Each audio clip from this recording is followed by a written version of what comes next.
Welcome to Being Boss, a podcast for creatives, business owners, and entrepreneurs who want to take control of their work and live life on their own terms. I'm your host, Emily Thompson, and in this episode, I'm joined by my friend Kathleen Shannon to dive into what's up in the podcasting industry, sharing how this space has changed over the past almost decade and how it's played into the changes coming here to Being Boss. You can find all the tools, books, and links we reference on the show notes at www.beingboss.club. And if you like this episode, be sure to subscribe to the show and share us with a friend. Kathleen Shannon is the co-founder and former co-host of the Being Boss podcast, joining me here for the first 240-ish episodes of this show with several one-off episodes since.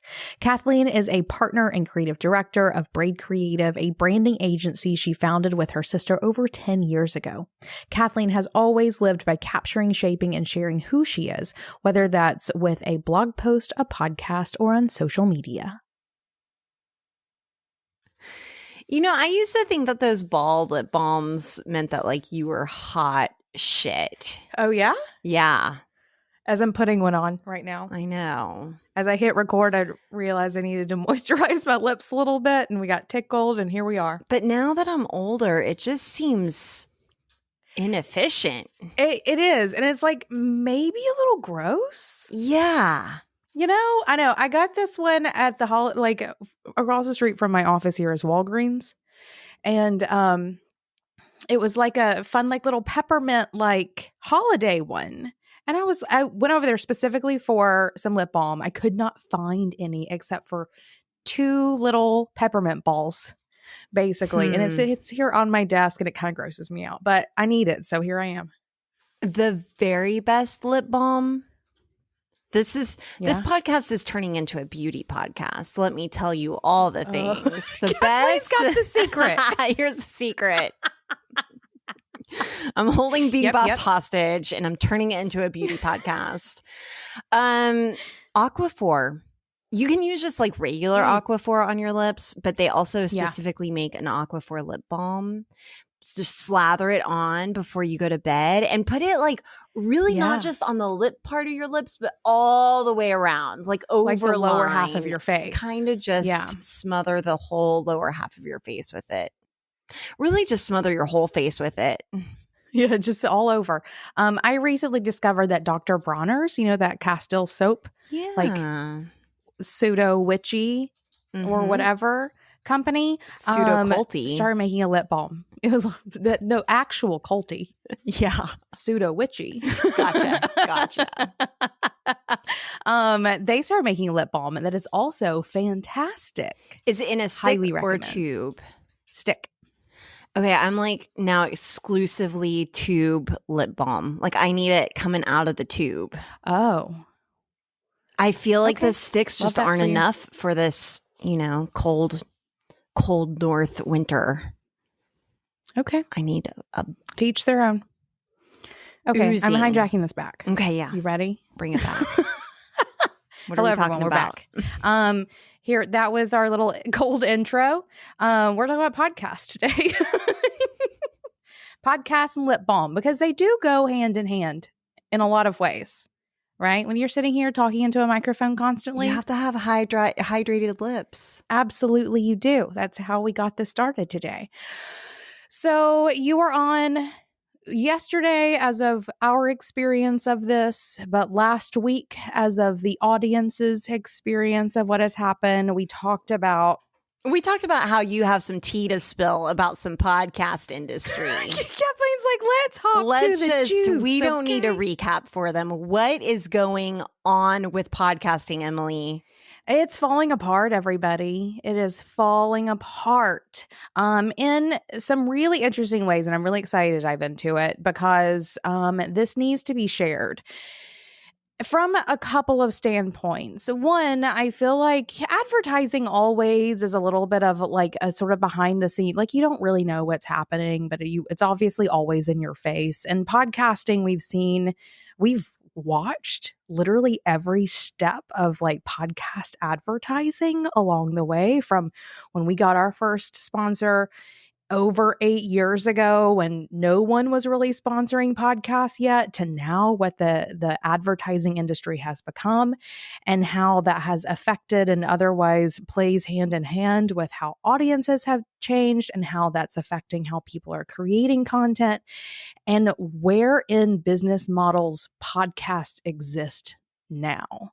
And what that all means for indie shows. Because, spoiler, I think we're about to start seeing the end of indie podcasting in a very real way, which I think everyone can kind of smell in the context of literally this conversation of this business, the backbone of which has been a podcast for so long, cannot sustain as it is because you cannot have a podcasting business in this way anymore.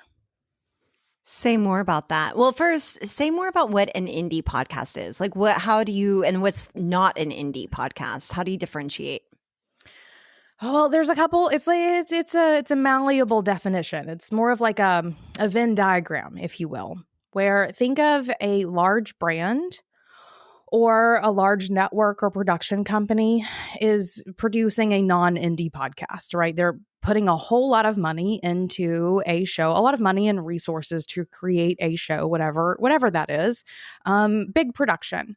Indie shows are shows that are not big productions. It's like it's a person or two people or a very small team who are just producing 1, 2, maybe a handful of shows, but they're not huge productions. Or what you're seeing more and more of now is how podcasting has become an advertising arm of other smaller companies. Those are kind of indie as well, though I don't think really that's sort of the middle of that Venn diagram, right? Where it's not podcasting for podcasting's sake as much as it is podcasting for a brand, which is how it is that Being Boss started.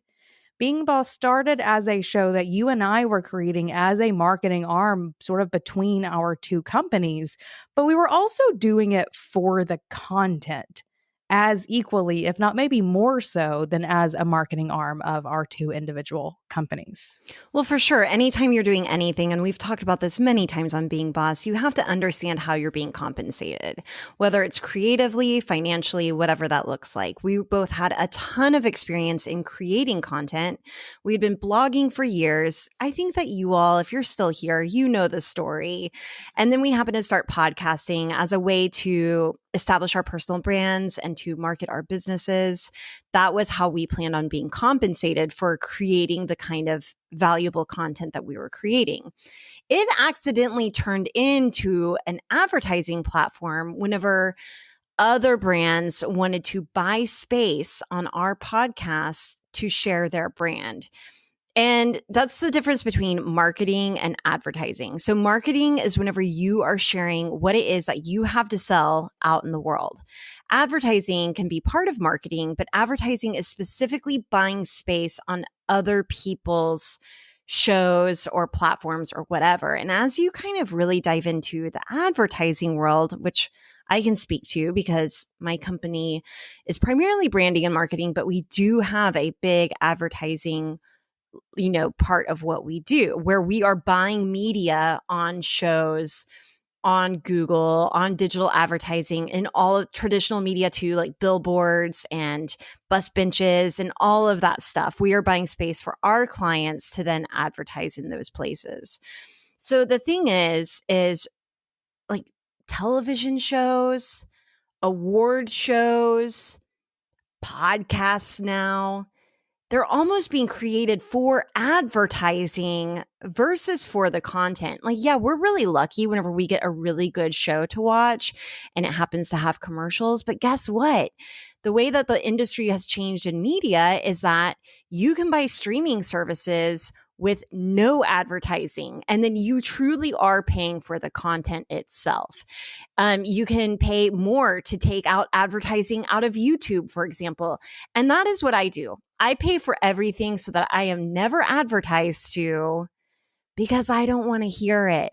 I'm here for the content and I'm willing to pay for it. So if you're not paying for it, you are the product. You are what people are selling to advertisers. So that's just a little like tangent on what advertising is. And I can really see that it used to be like ABC, NBC, CBS, and we were all watching the same things, like in the 80s, right? We were all watching Alf. We were all watching Golden Girls. We were all watching the soap operas. And then as soon as cable came along, it kind of turned that industry on its head because people are able to pay for cable and now we're just paying for the content versus the advertising. And so I think that something like that could be happening in podcasting. I want to hear more of your thoughts on it, Emily, for sure. So yeah, let's go back to you. I'm stepping off my soapbox there. No, that's great. It's great to differentiate the two and understand how they work, because that's what has happened in the podcasting industry. And I remember a couple of years ago, and you'll remember this too, we talked about it a couple of years later here on the show, but I realized that something bad was happening in the podcast industry when Spotify paid way too fucking much money to Joe Rogan for his show. I was like, okay. Like this is going in a direction that is not going to be great for indie podcasters. And, I had my rantings. I've shared my feelings here on the show somewhere before. I will not go back into it, but I realized that things were going in a really weird direction when big players started getting into it. And on one hand, that's great. We're making podcasting sort of more mainstream, which is only going to be quote unquote better for everyone who's doing it and all of these things. So there were definitely some pros to it, but the cons were that advertising was coming into this space in a way that was not going to be for the creators and really even for the audiences. It was going to be for the people who brought the money in to do the thing. And I knew that it was going to snowball really quickly because podcasting is expensive to do. It is an incredibly process-rich process, right? There's a whole lot of that goes into producing a show, especially these days, since the Disability Act has gotten into how podcasting can be presented to the world and all of these things, and the expectations of advertisers as well. The production or the cost of production of shows has only gone up, while the willingness of advertisers to pay for it has gone down in a really interesting way. Like, I don't think you know this. I don't think we've talked about it, but I'm still using the same rate sheets that we used in 2018. And I'm getting more pushback on them now than I did in 2018. Like, I have not been able to raise our rates in 5 years and still in some cases get a whole lot of pushback on it, even as the cost of production of this show has gone way up. Right, because whenever we started in 2018, we were constantly in the top charts because guess what? We were in the right place at the right time. Don't let anyone sell doing you good shit, doing good stuff, right? Don't let anyone sell you on here's how to have a top podcast. It's just like anything else where you just have to show up and do the thing and constantly do it, and that's what we were doing. And also, it was like kind of the wild, wild west. Like advertisers didn't know really what it was worth. So we were charging what we were worth at the time. Yeah. But maybe it's just not worth as much now. Do you know what I mean? Like even though the cost of production. Absolutely, it's not. And that's something that I've struggled with a whole lot. But also I want to go back to this thing of like right time, right place, good content, top charts, because now you can buy your way onto the top charts. Most of the shows that you see in top charts have bought their way there. 100%. Like I know the people who've built the tech who have made that happen. You pay some monies and you get all the stats that Apple wants to put you in those top charts. So almost everyone in the top charts these days have paid to get there. It is not right place. It is not right time. It is not good content. It's money. Period. Yeah. How does that make you feel? Same is true for a lot of Google searches and New York Times bestsellers lists and basically, being shown on social media. Everything is kind of pay to play at this point. Capitalism is a roaring out there, and it really is hard for those of us who just want to create good content and be really creative. It is hard. So I hate to be discouraging, but I can't help it because this is a podcast about being boss changing. This is a podcast about how you bought me out 3 years ago because I was feeling the change then. You're feeling the change now. So you've just got to figure out a way to make it work for you. And what that means, I guess what I really want to say is that there is no easy way. There is no magic bullet. There is nothing like I hear a lot of people say, I think I want to start a podcast because it seems easier than blogging. And I think that what those people really mean to say is talking is easier than writing. But yeah, podcasting is not easy. No. Blogging is not easy. No. Nothing is easy. So you need to pick the thing that is hard that you are willing to do and really stand behind, even whenever it's really hard, because that's where you're going to find success. You're not going to find success in just trying to take the easy route or seeing what has brought other people success or what someone's trying to sell you as what will be successful.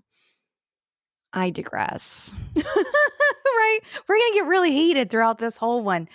Yes. And I will say that there are places for you to create content that are a little more in your favor. And what I've just found over the years is that podcasting has become less and less in the creator's favor over and over again. And I'm definitely, I'll call it jaded by the fact that I was able to enjoy so much of it when it was new. And when it like the golden age of podcasting or whatever, like I remember what that was like and how beautiful it was, how easy it was to find your people and build an audience and build relationships with those audiences and those sorts of things, and really be able to focus on creating the content. Whereas, I'm jaded by that experience being in it now, knowing that that is no longer accessible. And like I said, well, yesterday / last week is like, this is not a sandbox that I want to play in anymore. Of like, this is not fun for me to be in a space where I know what we're doing and I know what we can help, but knowing that I have to put in thousands, literally thousands and thousands of dollars every single month to be in the top charts, just to like have discoverability for new audiences, because that's how much it costs. And I have seen shows that are literally putting out 6+ figures, like multiple 6 figures every 6 to 12 months to stay in the top charts. Like there is that kind of money in this industry now to keep indie podcasting sort of at the bottom of the barrel. Name names. Who's paying? Go look at the top charts and 75% of them are. What does it rhyme with? I'm not giving names. What do they rhyme with? I'm not going to be shady. Okay. However, anybody want to come buy me a cocktail? I will absolutely tell you in private. How about that? I will absolutely tell you in private. Mostly, I'm not going to say anything super publicly, but like 75% of them are absolutely paying their way there. And this is a product of a lot of things. Like this is sort of where things are. But I want to talk a little bit about how they got here.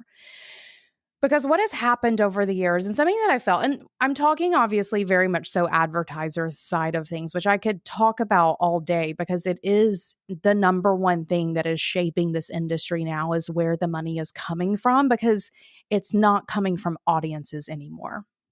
And this is sort of where this began, is as people started creating more and more shows. And 2020 was, I think, a really big part of that. Like everyone started a podcast, either you were baking bread or podcasting. I was doing neither other than the normal podcasting. But a lot of podcasts started, everything got super saturated, so many shows. And if you look at any of the stats now, there's proof that there's more advertising money in podcasting now than ever before. Which if you look at it like that, you're like, oh, that's great. Podcasting is really growing. But when you think about that advertising money being spread over multiple times more shows than there were a couple of years ago, you realize that it's more resources, but they're more stretched than they ever have been. And there's a sort of war between sort of engagement and sort of visibility. And it all stems from audiences becoming more and more stretched as well. People are listening to more shows, not fewer shows. Used to, everyone was listening, like the stat was like, everyone is listening to 4 podcasts, right? Like how do you, garnish the attention, from that being that 25% that they're listening to.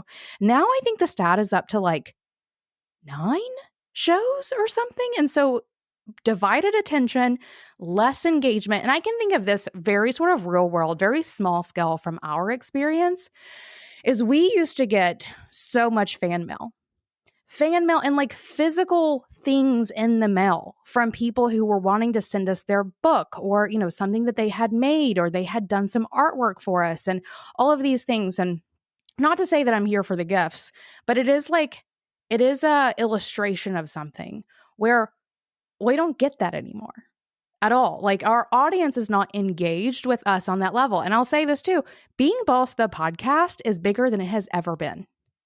Like by far in a lot of ways. Like we are getting more downloads than we have ever gotten before. And the engagement is far less than it has ever been. We were getting more engagement when we were 20% of the size that we are now. Then we do multiple times bigger than we were several years ago because audiences are engaging with shows differently, which says a lot for indie shows. So those of us who do have a show who are trying to sell digital products or experiences or whatever, we're having a harder time selling those things. But advertisers are also having a harder time selling their things, which is making them want to pay even less for it. And it just is this sort of trickle down effect that has pretty much screwed over everybody. It screws over the audience and that you have to listen to more advertising than ever before. It screws over the creator and that no one's paying them to produce a show, not the audiences or the advertisers. And it's screwing over the advertisers too, because they are putting a bunch of money into podcasting and have no proof of concept, which is something that I see over and over again. We'll have advertisers very excited about coming in and sponsoring the show, but they want metrics. They want to know how many people are converting. You literally cannot have that data. And you can't have it, like it is inaccessible. There is no way to tell who listened to a show and then what they ended up going and doing. And there's some tracking that's happening. Absolutely. If you don't think you're getting tracked on podcasts, you are silly. You are 100% getting tracked. But there are holes in the data that disconnects being able to really watch and see what conversion rates are on shows. So it's this environment where really everything is disconnected, nothing is really working, and it's all falling apart as we go. Is that the sweetest sound on the internet or what? That's the sound of another sale, another dollar, another customer on your Shopify e-commerce store. For years, that sound has told me that I'm being boss, no matter where I am or what I'm doing, as a longtime user of Shopify, the commerce platform revolutionizing millions of businesses worldwide. Whether you're selling crystals and candles like me, or you're selling your artwork, your planners, your tarot decks, or your seriously cool t-shirts, Shopify simplifies selling online and in person, so you can focus on successfully growing your business. Sign up for a $1 per month trial period at shopify.com/beingboss, all lowercase. Go to shopify.com/beingboss to take your business to the next level today. Shopify.com/beingboss.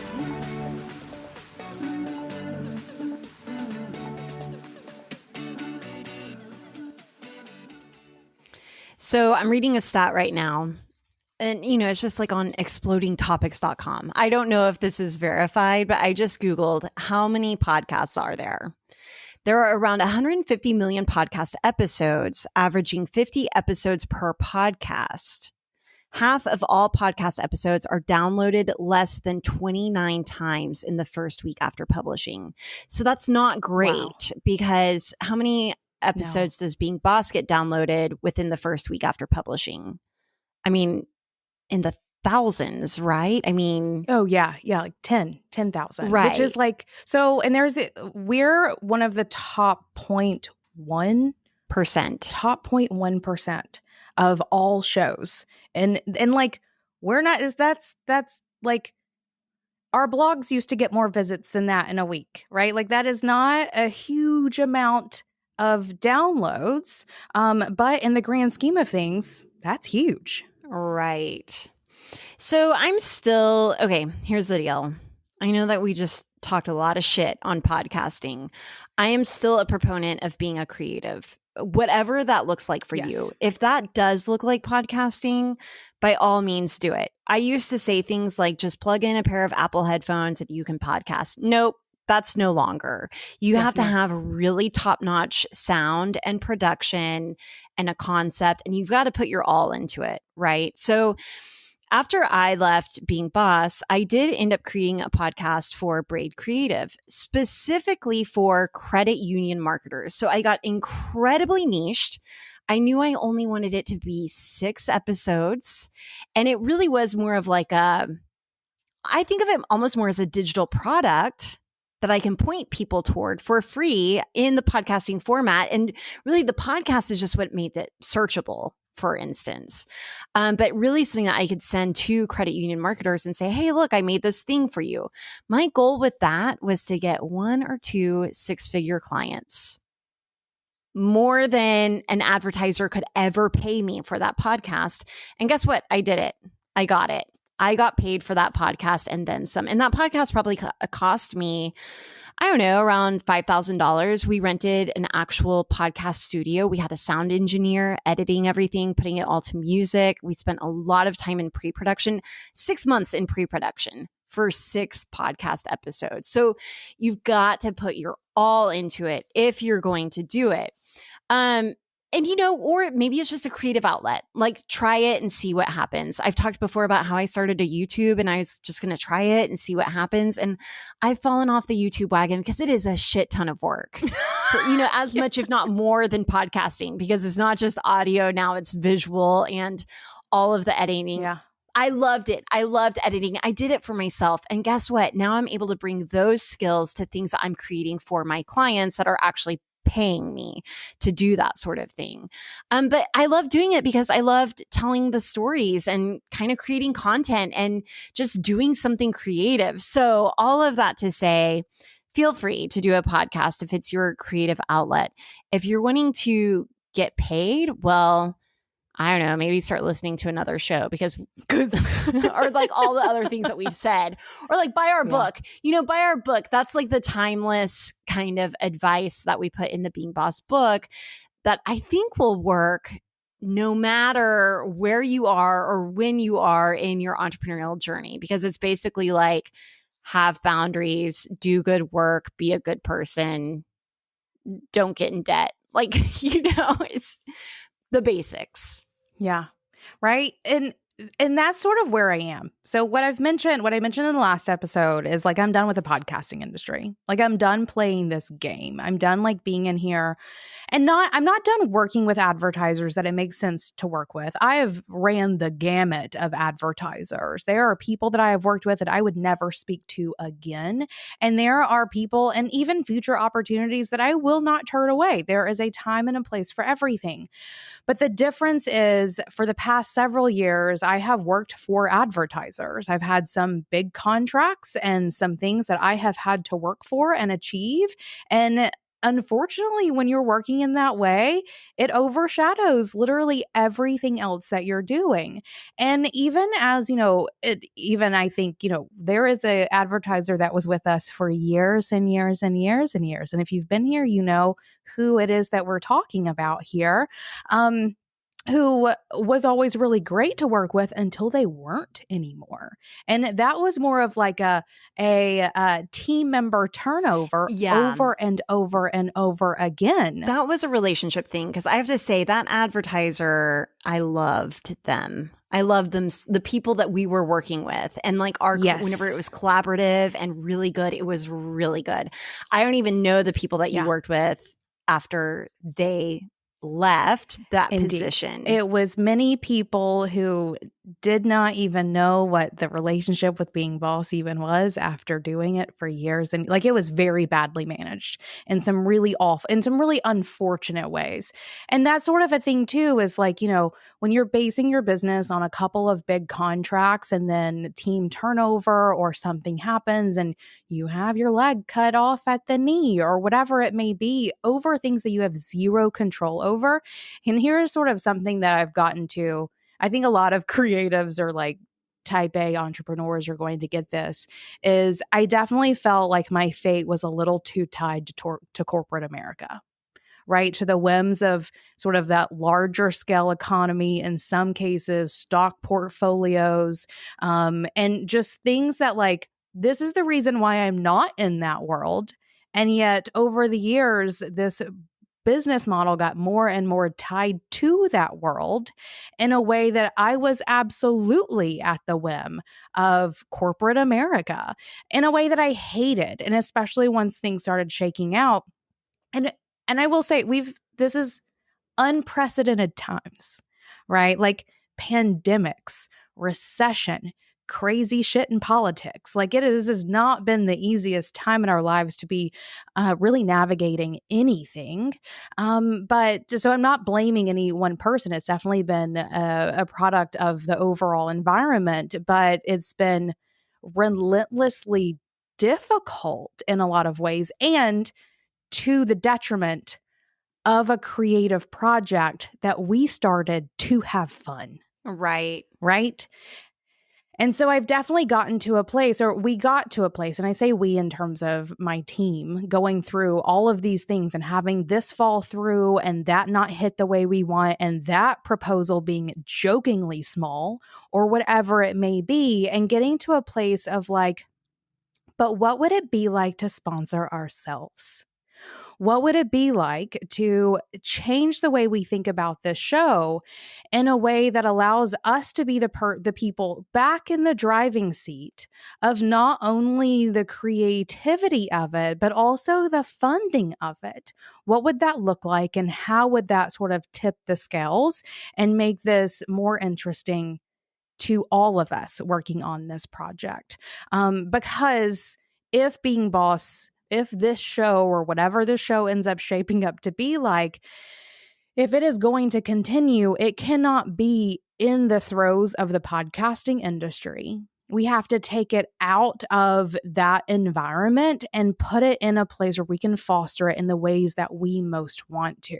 Because there are lots of weird little things that are happening too around podcast tech. Like, this is a very tech heavy industry in a way that it wasn't whenever you and I got started. Ad insertions and all of those things are just getting worse. The relationships between you and sponsors are just getting more and more displaced.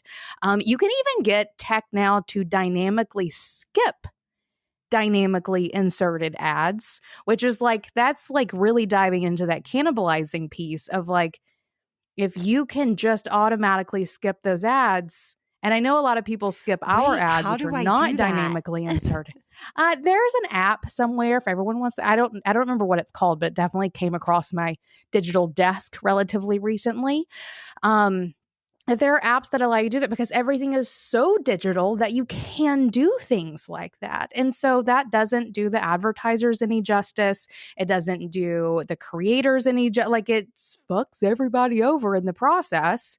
But it's a thing. And I think it's just going to keep getting worse. So the idea here is to pull Being Boss out of the podcasting industry so that it is just a content platform.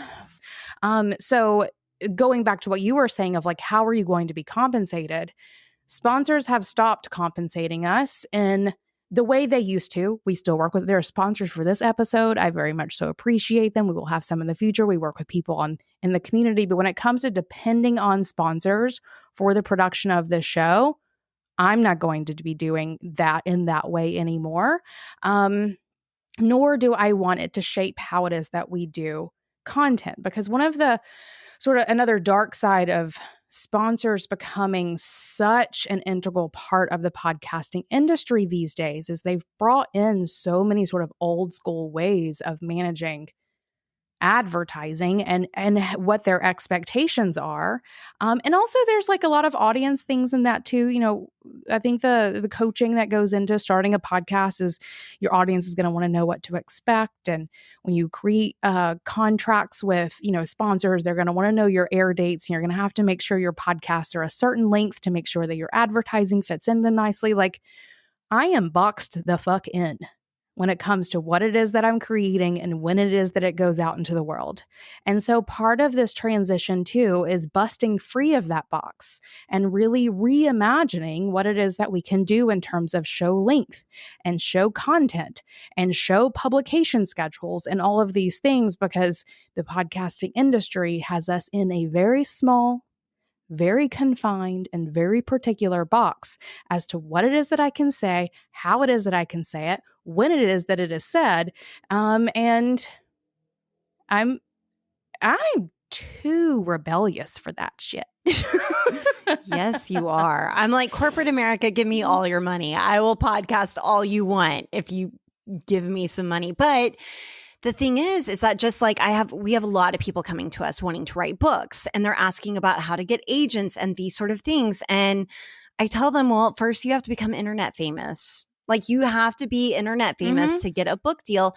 And now the same is true for podcasting. Have you noticed how many celebrities now have a podcast? Basically all of them. Podcasting has become the new book deal. Yeah, and that's actually, I have notes on that. That's actually a very big player into the death of the indie podcast as well, is now all the people with money producing podcasts has realized that one of the best ways for them to make back that money is if a big name is the host of that podcast. And there's a lot of chatter happening in the podcasting community about how this is death to the indie podcaster. Because if podcasting becomes another celebrity platform, then no one's going to care to hear from Emily Thompson from Being Boss. They're going to want to go hear it from Sophia Amoruso, doing whatever it is that she's doing out there, her next gig or whatever it may be, or, someone from Shark Tank or whatever it may be, in a way that I love those Shark Tank folks, some of them at least. But it is not good for indie podcasting and business. I think the business set of podcasts is a whole different beast on its own, for better or worse. It is not. Was talking in the last episode of this industry is not my favorite for a couple of reasons. One, the peers are in a lot of cases appalling. And two, the competition is vast in this space. So like the celebrity thing in this space is real, but it's, I think, even more detrimental in a lot of the other categories of podcasts where you have people who have been in here doing some great storytelling or whatever it may be. But whenever you bring in a big name celebrity into those spaces, everyone else falls away in a really unfortunate way. So yes, I have definitely seen that. It is a very big conversation happening in the indie podcasting scene, and is just another sort of nail in the coffin, I think, of what podcasting has been for the past decade. Do you listen to any podcasts?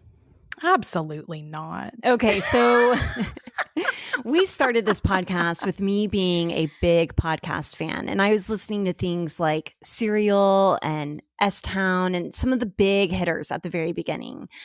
And you never listened to podcasts. Maybe every once in a while you would listen to an episode of something I would send your way. Occasionally, it's rarely an episode. Occasionally, I will listen to a whole mini-series. I love a mini-series, and there has been a couple of them, but otherwise, no. I'm still an avid podcast listener. Earlier, whenever you said people, used to listen to 4 podcasts and now it's 9, I probably have 30 to 40 shows that I subscribe to. Am I listening to all of them every week? Absolutely not. Are there maybe a handful that I'm listening to every week? Absolutely, yes. There's probably 4 or 5, honestly, that I'm listening to every week. And I have found there are a few that I listen to. And what I've noticed is that I listen to one huge big hitter podcast, which is Armchair Expert, also bought by Spotify, still has advertising. And that was the thing that confused me about all these Spotify deals, is I figured that if I'm a Spotify customer paying for Spotify and these podcasts are Spotify exclusives, I wouldn't have to listen to ads anymore. And I was all about it. That is not the case. Even if you pay for Spotify and you're listening through Spotify, you are still hearing advertising. Okay, so that's one thing. The second thing is I've noticed that some of the podcasts I'm listening to do not have advertisers, and they are successful and they're done really well, and they're kind of old school, like just a couple talking, and they have a Patreon, and they weren't even pushing it that hard to begin with. And now they're pushing it a little bit more. So I love that. I love that they're making their living doing something else, and they're truly creating something for the creativity of it. And that's what keeps me coming back, is because they're not thirsty for it. They're not thirsty for sponsors or for you to go buy their product or any of it. They're just chatting and having a good time, and you just get a little eavesdrop on their conversation.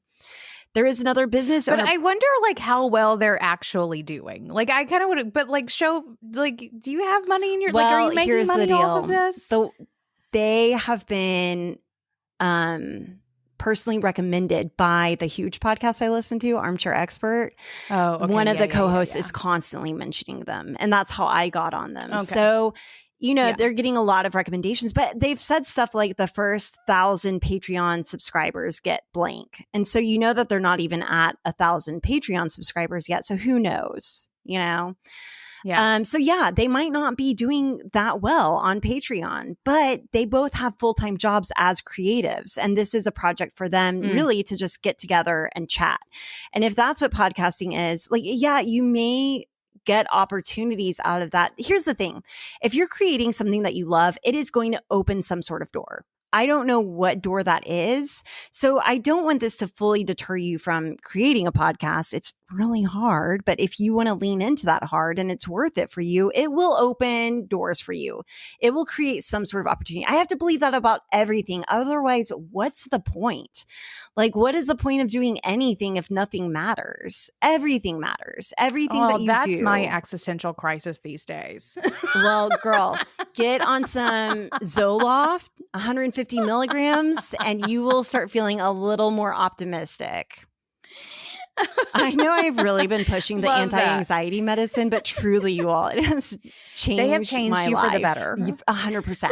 Yes. 100%. Yeah. I know. I see. So anyway, I just want to say, as a listener, there's one other podcast that I listen to quite a bit, and it's a business podcast, and she's only selling her own stuff. And it's not, sometimes it's a little heavy handed. Like, I don't need the whole 15 minutes of a sales pitch at the beginning of an episode. And sometimes I'll skip past that a little bit.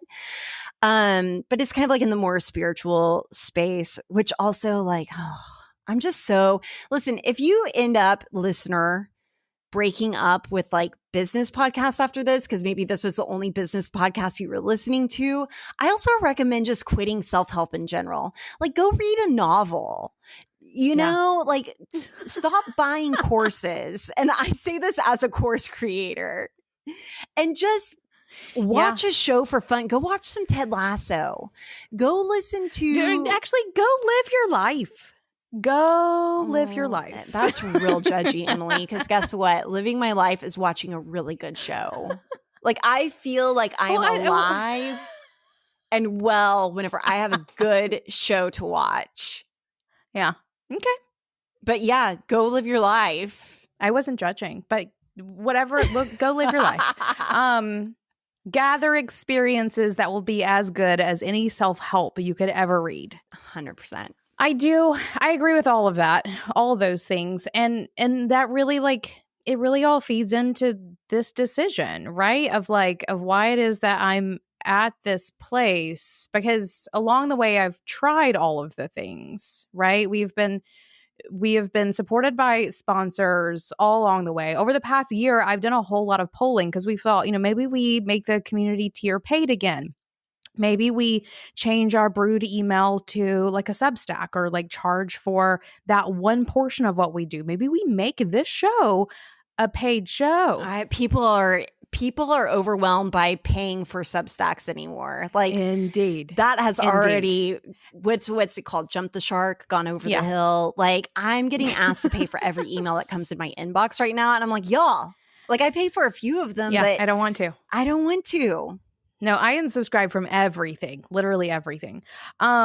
Which really goes into it as well, as I am not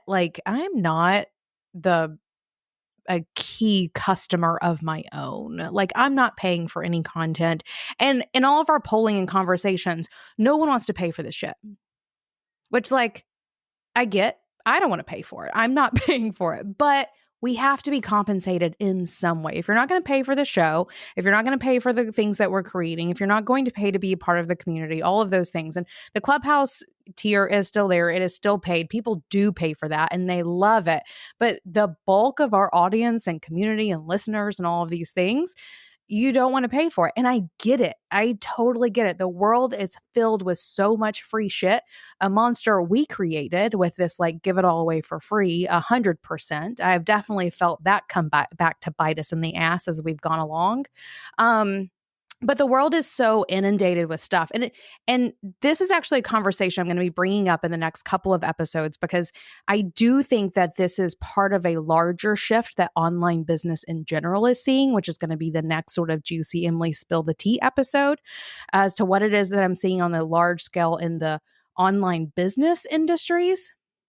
But this is part of a larger problem of there's too many people on the internet doing too much stuff, giving too much stuff away for free, and also asking you to pay for way too much stuff.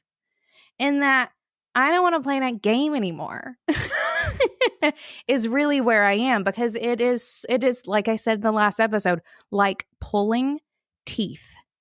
And so the team and I have gone back many times into, then what does it look like? Then how do we create this content, show up, all these things in a way that feeds something, right? It's either feeding our creative spirits, which this hasn't in a while for that, because of that box that I was just mentioning, or it feeds our bank accounts, which at Being Boss, it has not in the same way. And probably the last year plus since I left. No, I'm just kidding. Unfortunately, no, Kathleen. Being Boss has gone on to make some really great money. No, I know. And you know what? I was going to say that in our last episode is you got a really big contract right after I left. And it's easy to be like, oh, but that's whenever you know that you are out, is whenever in the good times and the bad times, your decision is the same. So if you're having a hard time making a decision, think about, if you got paid $1 million to do that thing, would you still be out? And if the answer is yes, then you're out. Yeah. So anyway, all that to say, I know it wasn't me, but I do really quickly also want to say about the giving it all away for free hasn't worked for you. It has worked for me. And the back catalog of Being Boss continues to work for me, because I've been able to position myself as an expert in the service that I provide, which is branding and graphic design. And it's still like a tangible thing. I think it just depends on what your business model is, on the giving it all away for free part of it. And I have to say, Emily, I don't know that with you really focusing on Almanac now, that was still a bad decision. It just seems like a really big pivot. Like, you know, giving it all away for free, you can't give crystals away for free, but there's still something that you can give that is probably going to support Almanac in a way that might be generous. I mean, it might have something to do with where the podcast is going, you know? Settling yourself into the flow of your business, from navigating a whole year of ebbs and flows to embracing the energy of each and every day, you're bound to have some ups and downs along the way. For me, this journey of entrepreneurship is made better when my space keeps me focused and inspired. As an example, my favorite way to mark the beginning and ending of the workday is to light a candle when I sit down at my desk and then blow it out when I'm done for the day. It's a little ritual that creates boundaries and a vibe that keeps me focused and feeling cozy. And the ritual candle that we make at Almanac Supply Co. is my favorite for this. In fact, my whole shop is filled with items that I've curated to create the vibe for feeling connected, in flow, and inspired, with candles, crystals, and other goodies to help you create a dreamy workspace, bedside table, or bookshelf. Come gather inspiration and check out my favorite in-stock items at almanacsupplyco.com/beingboss and get 15% off with code BEINGBOSS at checkout. That's almanacsupplyco.com/beingboss. It definitely does. But also in the store, people come in and they're like, ooh, this is great. I'm like, yeah, vibes are free. Right. So like there is an essence of like that is marketing, right? To some extent, marketing is giving something away for free. But And it's not so much like a one-on-one person giving things away. Like no one, or I think very few of us are actually giving everything away for free. Right. The problem is the entirety of the internet is filled with free shit. Right. And yes. more, like multiple times more now than it was 8-9 years ago when we got started. Even 4 years right? Like ago. it is just it is a completely different environment. And I think I keep coming back to that because that really is what this decision is around. The environment is so different that this model is not working in the same way that it was then, nor in enough of a way that I care. That, or like it even, no, I do care, or even in enough of a way that it makes sense to continue it in this way. This is like a smart business decision to do the pivot that we're doing. And the pivot that we're doing, if we do it in the way that, we have it sort of half baked in our head at the moment, it will be about giving it away for free in support of something incredibly tangible that makes conversions and therefore it filling some cup way easier than come by my other course or join another online community. Sorry, that is a garbage truck driving by. Or whatever the other sort of intangible thing is that people who are engaging in online content is just sick and tired of in a very real way that has sort of created this negative feedback loop of what creating content in this way has sort of shaken out to be. All right. So what's it going to be? What are you doing? Well, I don't know yet. Well, I do know. Again, half-baked ideas. I don't want to share too much terribly yet because the team and I have decided, we've tried to sit down. We've had some early conversations, obviously, over the course of the past 6 to 9 months in particular, as to what is the future of being boss. Like if what we're doing in this space is not working, and not even not working in terms of we do SEO work and nothing happens. We have this big guest and nothing is happening. We're doing the things that we're supposed to do and it's not doing what we need it to do. Then how do we change it? What does it look like? And we know what the shift is generally going to be, but we've also made a very conscious decision that we will not sit down and figure it out, really put it on paper, know exactly what's going to happen next until this phase is done. So I'm doing these 2 episodes with you. I'm doing 2 episodes with Tasha and Erica very soon. And then I'm doing one sort of solo episode to finish this out. And then the team and I have a number of consecutive meetings on the books immediately after that to finally flesh everything out and understand what's happening. And the types of content that we're dreaming up are unlike anything you've ever seen here. The publishing schedules for them are going to be unlike anything you've ever seen in a podcast. And we're breaking the mold and really just sitting down and thinking, what kind of content do we want to make? Forget it if half of our audience are just pissed off at us about it. Don't care. No offense to you all, but don't care. We're going to create this content for us and for the brand that we all love working on. And 2, how can we, what sort of schedule will keep me in particular from feeling bogged down by constantly showing up, or in the same way that I have constantly showing up for this show over the past couple of, really 12 to 18 months. This has become really difficult to me. And really, really, how do we actually get truer to the being boss values?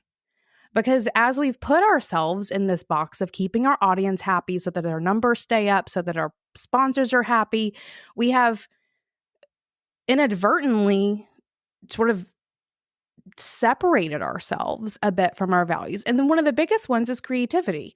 When for real is the last time anything creative was done on the show?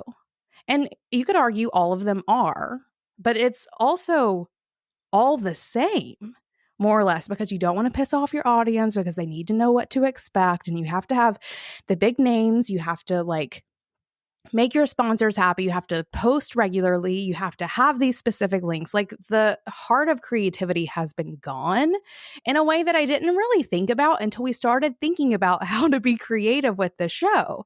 And creativity is one of those core tenets that we have sort of lost along the way in order to like stay safe in this online content creation world.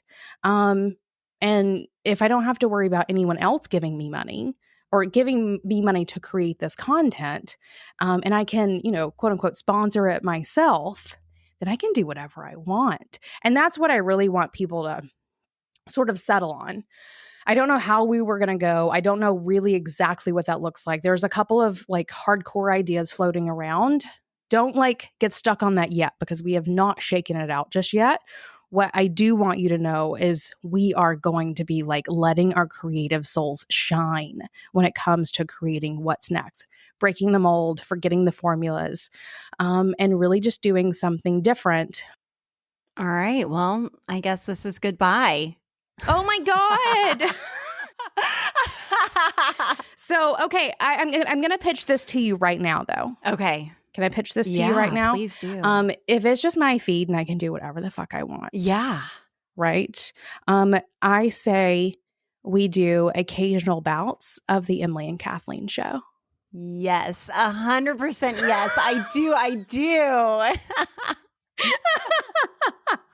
Right? Let's talk about fashion and lip balm. Okay. The Kathleen and Emily show. Like, people are really going to see it? Like the real can. Yeah. Okay. Yeah. Why not? Like if it really isn't about making anybody happy except ourselves, right? Yeah. At all. Yeah. What would it be? And how much fun would that be? So much fun. I'm in it. I will sit here on a microphone and talk to you anytime. I know. And we can take all the pressure off of it. As long as Corey's still editing and I can say, Absolutely. like, okay, cut this out, though, because this is just us. Right? No one needs to know this shit, but Emily.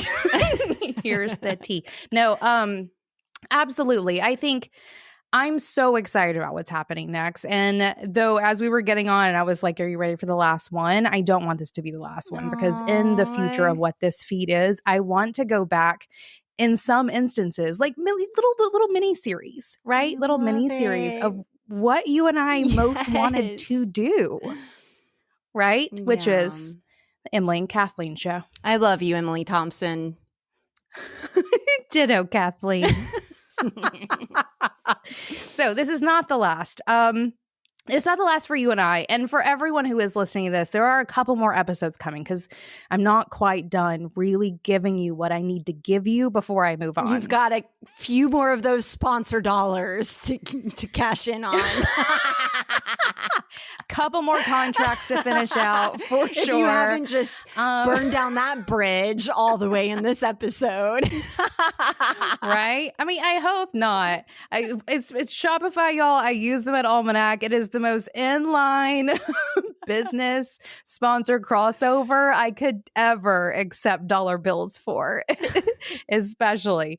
But no, I will be back for a couple more really juicy episodes to talk a bit more about this process and really what's next. And I think the real meat of what is coming is basically what we've done today with this like podcasting conversation of like what is happening in the industry and how things have changed and how that has played into this decision. I have just as juicy, if not more so, a bit about online business and where it is that I have seen things shifting and changing, especially as I straddle the fence between online and offline and have otherwise been in this space for over 15 years, where I've been having some conversations with my friends and we're going to be sharing it here in those coming episodes. So don't unsubscribe yet. Don't ever unsubscribe, but at least wait till the next couple of episodes before you do that. And then that is it for Emily and Kathleen on the regular Being Boss show. Thanks, honey. I've loved it. It's been a good time. It has. Until it wasn't. Until it wasn't. And then it will be Until it was again. A really bad time. Yes. All right, Kathleen, one last time. We're going to do this again, but for the sake of this, one last time, what's making you feel most boss? Well, what's making me feel most boss? Okay, this one's really personal. And I almost am uncomfortable. I'm not going to share it. That's what's making me feel boss. There's something that happened recently. And if I share it, it defeats the whole purpose of having done it. But I did something recently that makes me feel really boss. And what is so magical about this is, Kathleen, you've always been so transparent that it feels like a very boss evolution for you to be like, and I'm going to keep it to my fucking self. I appreciate you saying that. I thought you were about to say, like, no, this does not count as an answer. Come up with something else. Like, if the thing that's making you feel boss you can't talk about, then you need to say something else. But how fitting for the last episode of Being Boss to say that the thing that's making me feel most boss, I've chosen not to talk about. I mean, that is like monumental. It is not lost on me at all. I love this for you. Good job, Kathleen. Zoloft for everyone.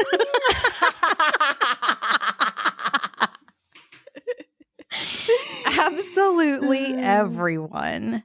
No, I think that's a perfect answer. Thank you. How about you, Emily? What's making you feel most boss right now? What's making me feel most boss is definitely how at peace I feel with this decision to make this pivot, to take a break over, because that's a thing. There will be a break in recording for a while. We're going to, for the first time in 8.5 years, there will not be a new episode of Being Boss for a couple of weeks while we figure out everything we're doing and get sort of things lined up and feel like we're I like how you say a couple of weeks. Like a couple of weeks is a break. Try 2 months. It'll 3 be months. No, actually it will be. It'll be like 2.5 months if I'm not mistaken. So it's a good break. Okay. It's a good break because girls, I need it. Absolutely need it. So it will be like a 2.5, maybe even 3-month break, depending on how everything shakes out. So for me, it's definitely how at peace with this I feel. This has been a long time coming. I mentioned previously that I knew that something was happening a whole year ago. I was like, this is a decision I'm making. It was not something I made rashly. I did not sort of shut everything down immediately as soon as I felt it. I knew this was something that I wanted to keep and do. And I talked to the team and I've talked to my friends and I've like really sort of gotten to this place. And I feel like I'm doing it so responsibly. As responsibly as I care to do it. How about that? For both the sake of our audience and our community, but also me and the team and, all the things, in a way that I'm making this really big decision and I feel fine with it. Like, whatever. I mean, not like whatever and like I don't care, but I have so processed all of this stuff in such a way that it feels incredibly boss to be at this place where I'm sharing with you all these big crazy things and you're all like shocked and appalled and I'm just like, yeah, it'll be fine, y'all. Let's just move on. I do not feel emotional around something that I think a lot of people would feel incredibly emotional. I have worked through it all and I'm ready to just take the steps. That feels boss. How about that, Kathleen? You ready to say last goodbyes? Obviously, next time it'll be the Emily and Kathleen show. But oh my gosh, is it going to be like, wait, how does that? We'll have to talk about it later. I want to sit in on these conversations of what this thing is going to be. I just want to be a fly on the wall. Oh, you've never been a fly ever, but if you want to, I love that. I mean, with this newfound mysteriousness that I've got. I know, you could. Wait, what was the question? I don't. What's our question? See you later. This is where it's really hard to say goodbye. Are we like on the phone trying not to say goodbye to each other? Yeah, that's what we're doing. This is the longest goodbye we've ever had because it's like, okay, you ready? I guess this is it. I guess I need to go now. On the count of 3. Okay. 1, 2, 3. Bye. Decor for your office, gifts for your clients, celebrations for your own job well done. Find it all and more in our handmade candles and carefully curated collection of crystals and gifts at almanacsupplyco.com/beingboss and get 15% off with code beingboss at checkout. That's almanacsupplyco.com/beingboss. Now, until next time, do the work, be boss. Yeah.